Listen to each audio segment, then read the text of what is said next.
जय बाबा सम्मानी साधु समाज धर्म सज्जनों माताओं एवं बहनों, अभी हम लोग ग्रंथ पाठ और प्रवचन में सत्संग के विषय में सुन रहे थे। सत्संग में दो ही शब्द है, सत और संग। सत्य किसे कहते हैं? सत्य उसे कहते हैं जिसमें जरा भी परिवर्तन न हो, हील डोल न हो, कंप नहीं हो। सत्य उसे कहते हैं जिसमें आदि मध्य और अंत न हो। सत्य उसे कहते हैं जिनसे कहीं कोई स्थान खाली न हो, सब जगह एक समान परिपूर्ण हो। इसी सत्य के शक्ति से सारी सृष्टि बनी है। यह पृथ्वी जिसके ऊपर बहुत से देश हैं,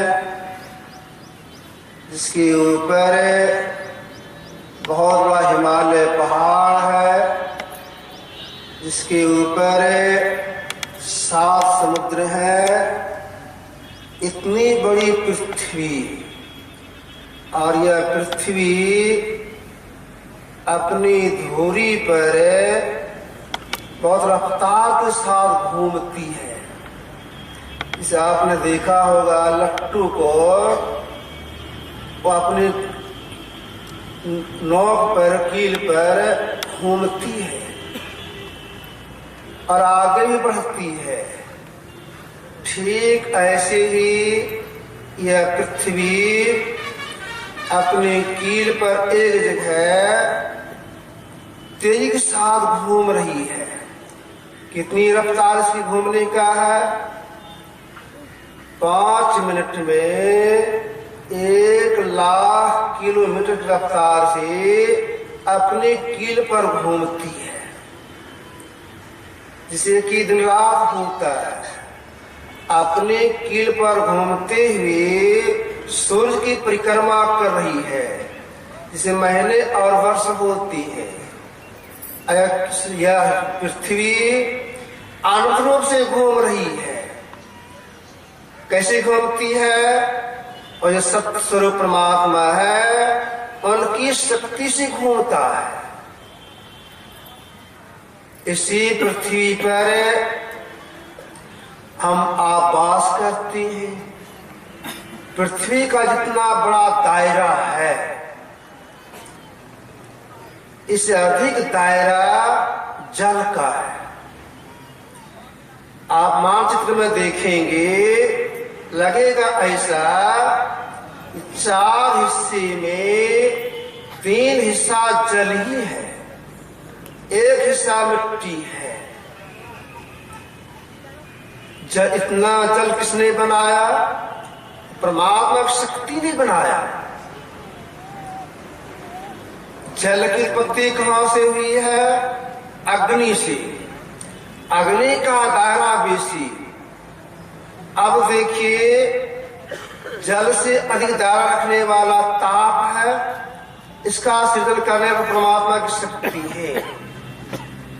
अग्नि से अधिक विस्तार वाला हवा को बताया गया है, इसकी शक्ति, इसको उत्पन्न करने वाला परमात्मा की शक्ति है। यह चांद आप हम देखते हैं, इस चांद में शीतलता का गुण है। इस चांद में वनस्पति को पुष्ट करने की शक्ति है। अगर चांद लुप्त हो जाए, वनस्पति समाप्त, संसार नाश। चांद ऐसे अनमोल चीज बनाने वाले कौन है? परमात्मा की शक्ति है। आकाश को निहारते हैं, बहुत से ताराओं को देखते हैं, छोटे बड़े ताराओं को देखते हैं। वैज्ञानिक को कहना और बहुत से नक्षत्र जो दिखाई नहीं पड़ रहा है, ये सब कहाँ है? ये सब शून्य में है। इतना बड़ा आसन किसने बनाया? परमात्मा शक्ति से बना। सारी सृष्टि परमात्मा शक्ति से बना है। इसलिए को कहा गया सत्य स्वरूप, सत्य। इस सत्य का ज्ञान हो, जानकारी हो, जानकारी के बाद साधना की जाए, तब जो सत्य स्वरूप की प्राप्ति हो जाएगी, तो प्राप्त करने वाला भी वही हो जाएगा। इसके लिए क्या करना पड़ेगा? तो महापुरुषों ने कहा, संतग्रंथों ने कहा, भाई अगर ऐसे सत्य परमात्मा आप मिलना चाहते, कोई मिलना चाहती हैं, तो सबसे पहले उन्हें यह बाहरी सत्संग करना होगा। बाहरी सत्संग करने से जानकारी मिलती है, संसार में रहने का ज्ञान प्राप्त होता है, सारा ज्ञान होता है, आध्यात्मिक जानकारी होती है। आध्यात्मिक जानकारी नहीं हुई, परिणाम क्या होगा? सत्स्वरूप जो परमात्मा का साक्षात्कार तो होगा नहीं। आध्यात्मिक का भाव में बहुत दुख में जीव चला जाएगा। अध्यात्म ज्ञान में ऐसा होता है। क्यों? इसलिए आध्यात्मिक ज्ञान के अभाव में लोग गलत कामों कर बैठती हैं। भारी गलती कामों से हो जाती है, अपराध हो जाता है, भारी दुख। भारी सत्संग से अध्यात्म की प्राप्ति होती है, तो अध्यात्म का अभाव में कौन सी गलती हो जाती है? इस जीव को भारी दुख में चला जाना पड़ता है। 4 वेद का नाम तो आप लोगों ने सुना होगा। 4 वेद, एक वेद का नाम है ऋग्वेद। उसमें एक मंत्र आया है कि कौन कौन सी गलती करने से जीव को घोर नरक की प्राप्ति होती है। ऐसा होता है अध्यात्म के अभाव में। तो ऋग्वेद आया, द्वितं च मांसं मदिरा च वेश्या मृगार्थ चौर्यं परदार सेवा एतानि स्नानि लोके नरकं नयन्ति। वेद में क्या आया? द्वितं च मांसं मदिरा च वेश्या मृगार्थ चौर्यं परदार सेवा एतत् सप्तम व्यसनानि लोके घोर नरकं नयन्ति। द्वितं च मांसं, द्वितं यानी जुआ खेलने से यह लोक और परलोक दोनों भ्रष्ट होता है। आप हम अध्यात्म ग्रंथ को पढ़ते सुनते हैं, उसमें मिलता है पढ़ने को सुनने को। राजा नल जुआ खेलती थी, बड़े शौकीन थे जुआ खेलने का। एक बार ये जुआ खेलना प्रारंभ किए, हार हो रही है, फिर दांव लगाते जा रहे हैं, लगाते जा रहे, हार होती जा रही है। राजपाट सब हार गए। जिनकी जीत इन्होंने कहा, सुनो नल, अब तुम राजा नहीं, अब राजा मैं। मेरी आज्ञा है इतने समय के अंदर मेरे राज को तुम पार कर जाओ, अन्यथा फांसी दी जाएगी। तुम और तुम्हारी पत्नी जो दमयंती है, वह भी कैसे, पैर में जूते चप्पल नहीं, एक बस बन के निकलना होगा, इतने से अंदर निकलना होगा। प्राण संकट में डर के मारे दोनों पति पत्नी राजा नल दमयंती उनकी पत्नी राज से निकले, एक बस पहन करके। राजा नल केवल एक धोती, उसके नीचे जो पहना जाता है पेंट या लंगोट, कुछ नहीं। दमयंती जो रानी थी, एक साड़ी, ब्लाउज नहीं, सब नीचे जो पहना जाता है वह नहीं, केवल एक साड़ी, पैर में जूते चप्पल नहीं। जल्दी राज पार करना है, प्राण संकट में जल्दी राज निकल रही है, जल्दी से जा रही है, कड़ी धूप हो गई। राजा नल को जोरों प्यास लग गई। संजोग से एक गिलास सामने दिखाई पड़ा। राजा नल बोलती हैं, प्यास लग गई है, जरा पानी पीने दो, इसके बाद चलेंगे, जल्दी पीजिए, दूर जाना है। राजा नल पानी में घुसे। दमयंती जो राजरानी थी बेचारी, थक गई थी, झट बैठ गई। अब बैठे से आंख बंद कर दिया। राजा नल पानी में घुसे, मन में आया, पसीना से लथपथ हो गया, या कोई है भी नहीं, एक ही धोती है, पसीना से भीग गया है, जरा धो के जरा सुख लेते हैं, इसका पानी पिए। जल्दीबाजी धोती को धोए, पानी में निचोड़े, किनारे घास घास पर सूखने के लिए दे दिए। पानी फिर घुसे, मन में आया, भूख लगी है, पेट खाली है, पैसे पानी पिएंगे फिर पानी गड़ेगा, दर्द हो जाएगा पेट में, चलेंगे कैसे? अच्छा, एक दो मछली पकड़ लेते हैं, समझो आप पकड़ में आ जाए, जैसे पकड़ेंगे, खा लेंगे, कच्चे खा लेंगे, पानी पी लेंगे, इसके बाद चलेंगे। इस ख्याल से हाथ को नीचे किए, टटोलने लग गए। अब दुर्भाग्य, जंगली कुछ पक्षी आया और धोती को लिया, लेके भाग गया। अरे धोती लेके भागा, धोती लेके भागा। अब चलो, पानी भी नहीं पिए, पति पे दोनों चले जा रहे हैं। राजा नल के मन में हुआ, मैं इस देश का राजा था, मेरी प्रजा देखेगी, शोर करेगा, सब दिन बदनाम हो जाऊंगा। राजा नल को देखा था, नल का जाती हुई, अब क्या?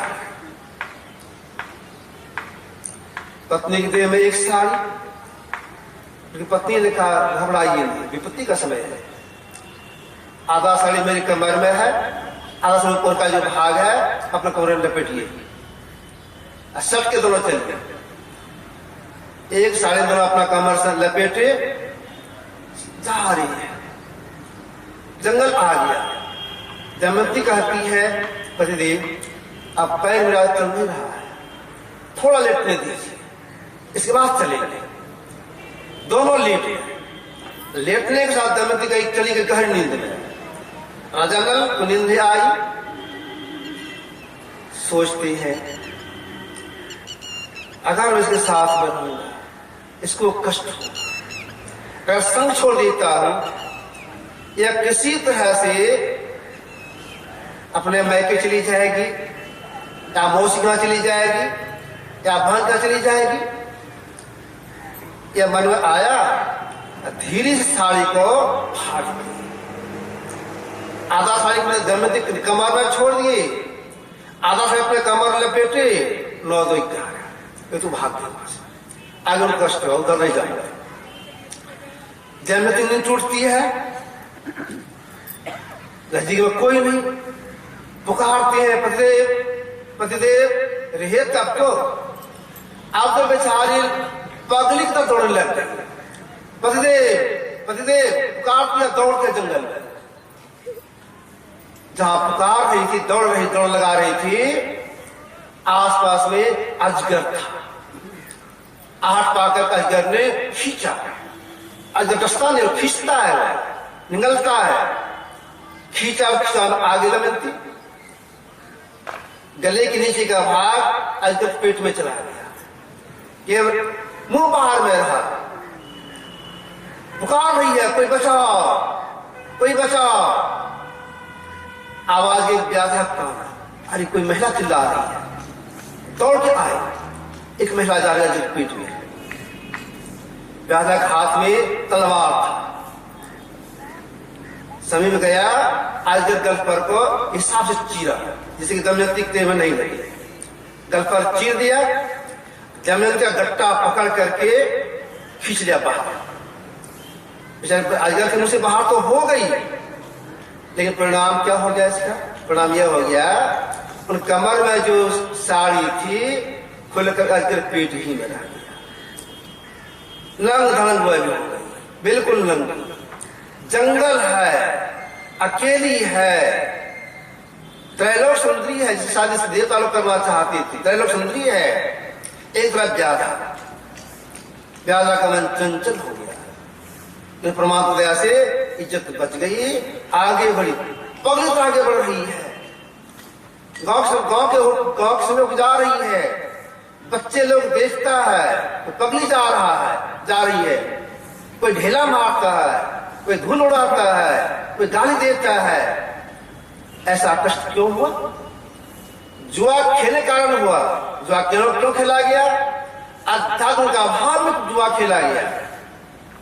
अध्यात्म का भाव में लोग जुआ खेलते हैं, अध्यात्म ज्ञान का भाव में लोग शराब पीते हैं।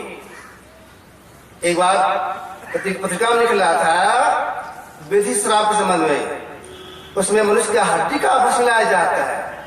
हिंदू हो, मुस्लिम हो, ईसाई हो, जैन हो, बौद्धिस्ट हो, कोई भी हो, जो मनुष्य की हड्डी का भस्म पिएंगे उनका कौन सा धर्म रह गया? उनका कोई धर्म नहीं रहा। यह क्यों होता है? अध्यात्म का भाव में लोग शराब पीते हैं, अध्यात्म का भाव में लोग चोरी करते हैं, अध्यात्म का भाव में लोग शिकार करते हैं, अध्यात्म का भाव में विश्वागमन करते हैं, अगर ज्ञान का भाव में परिगमन करते हैं। परिणाम क्या होता है? घोर नरक। घोर नरक नहीं हो, जीव का कल्याण हो, इसीलिए महापुरुषों ने कहा बाल सत्य करो, जानकारी मिलेगी। तो जानकारी के लिए यह बाल सत्य रखा गया है। तो जो बाहरी सत्य करती है, ठीक से करते हैं, सार सार ज्ञान होता है। बाहरी सत्य करने से सबसे पहले संसार शक्ति का नाश होता है। जानकारी हो गई, आसक्ति का नाश होता है। भगवान कृष्ण इस संसार में आए, लीला करने के लिए आए, जो करना था कर चुके, अब मन निश्चय कर लिए अब संसार सबको चला जाना है। जिसके लिए आए थे काम पूरा हो गया, अब चलना है। यह विचार के प्रिय शिष्य उद्धव जी को मालूम था। उद्धव जी आगे भगवान कृष्ण के पास कहा, भगवान आपका विचार मुझे किसी तरह मालूम हो गया, अब आप यहां से जाना चाह, इस लोग से जाना चाह रहे अपने लोग को। हम सभी लोगों, संसारी लोगों का कैसे कल्याण होगा कुछ उपदेश देते जाएंगे। वहां कृष्ण उद्धव जी को उपदेश देने सिलसिले में कहा था, उपदेश देने सिलसिले में कहा था,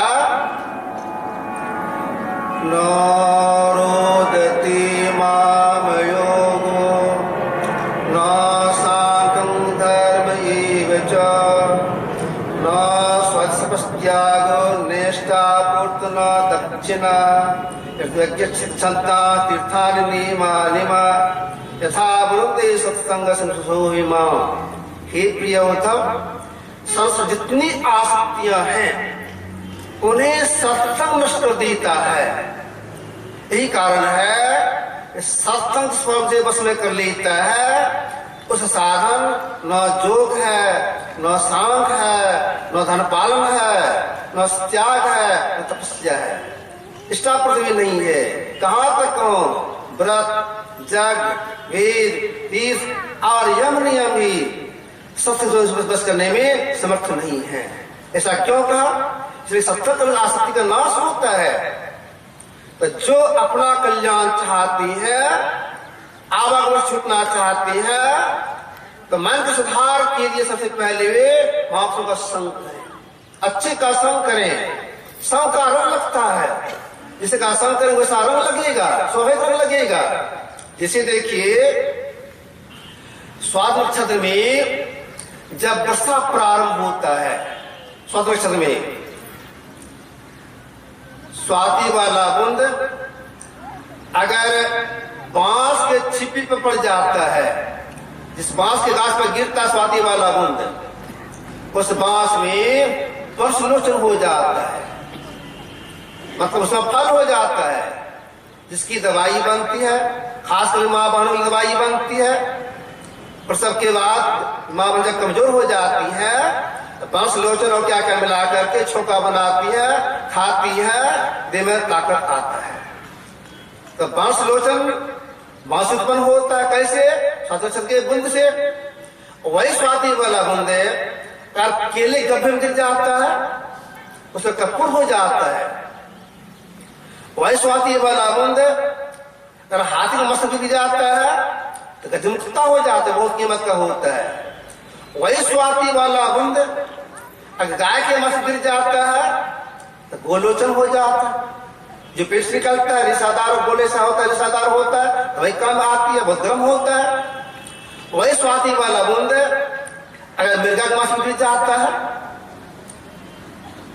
उसके नाभि में कस्तूरी हो जाता है।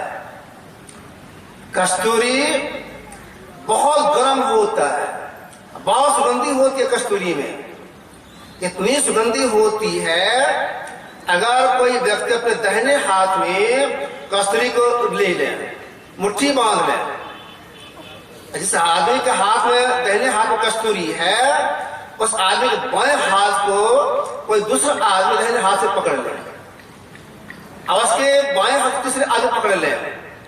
इस तरह से 1000 2000 आदमी एक लाइन से खड़ी हो जाएंगे। अंतिम जो आदमी होगा अपना हाथ सूंघेगा, बाएं हाथ सूंघेगा, कस्तूरी सुगंधी लगेगी, इतनी सुगंधी कस्तूरी में।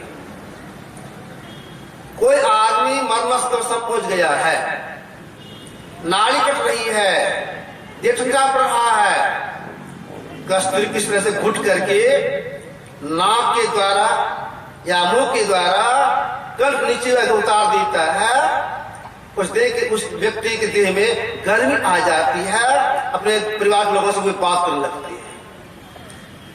बना है कैसे? स्वाति बूंद से।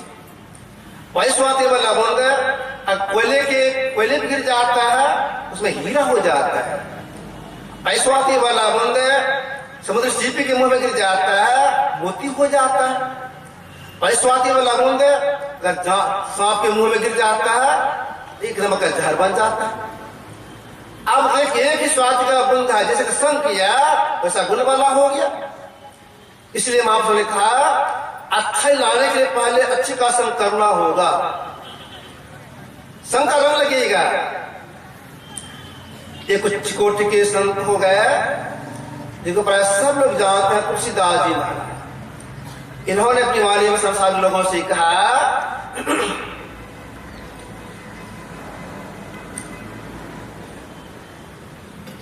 तुलसी भलो सुसंगति ओज कुसंगति सोय नाव किन्र तीर असी लो बिलो कुल्लो। कितना सुंदर इधर उदाहरण देकर समझाया है। तुलसी भलो सुसंगति पोच कुसंगति सोय नाव किन्र तीर असी लो बिलो कुल्लो। तो सही कहती है, अच्छे से अच्छाई आती है, बुरे से बुराई आती है। उदाहरण किया गया नाव किन्नर तीर असी लोह बिलो कुल्लो। एक लोहा है, उसको आप नाव में ठोक दें, जो काट कर बनाया होता है, वह लोहा नाव में ठोकने से लोगों को नदी पार करने वाला हो जाएगा। और उसी लोहा को आप सितार में लगा दे, सुंदर सुंदर संग सुना करके मन खुश कर देने वाला हो जाएगा।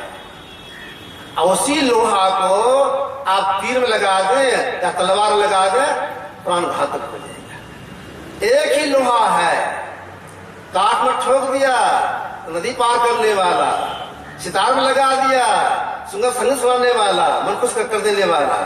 और वही लोहा को तलवार लगा दिया, तीर में लगा दिया, प्राण घातक हो गया। ठीक ऐसे का संग अच्छाई आएगी, बुरे संग बुराई आएगी। तुलसीदास महाराज ने मन में विचार किया होगा, अगर ऐसे लोग नहीं समझे, पढ़े लिखे आदमी है, तर्क करें तो लिख करके जरा उनको समझा दें। लिख करके जब हिसाब लगे देखिए संग का कैसा रोग लगता है। तुलसीदास ने लिखा, आखर जोरी विचार करो, सुमति अंक लिखी लेख, जो कुछ योग में जगत समुझी विषेक।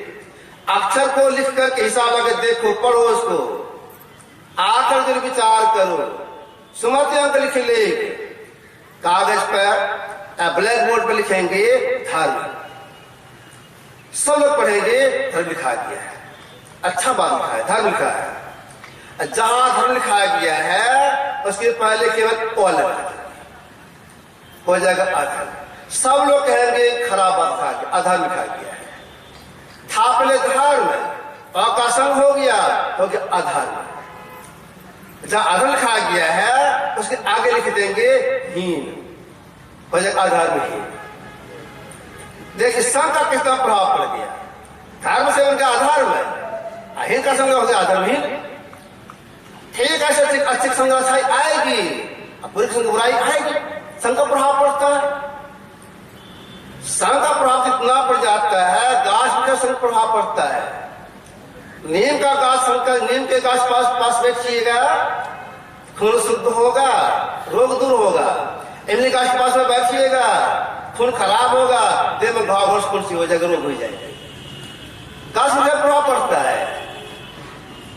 इसलिए महापुरुष ने कहा अच्छे का संग कीजिए, बुरे का संग मत कीजिए।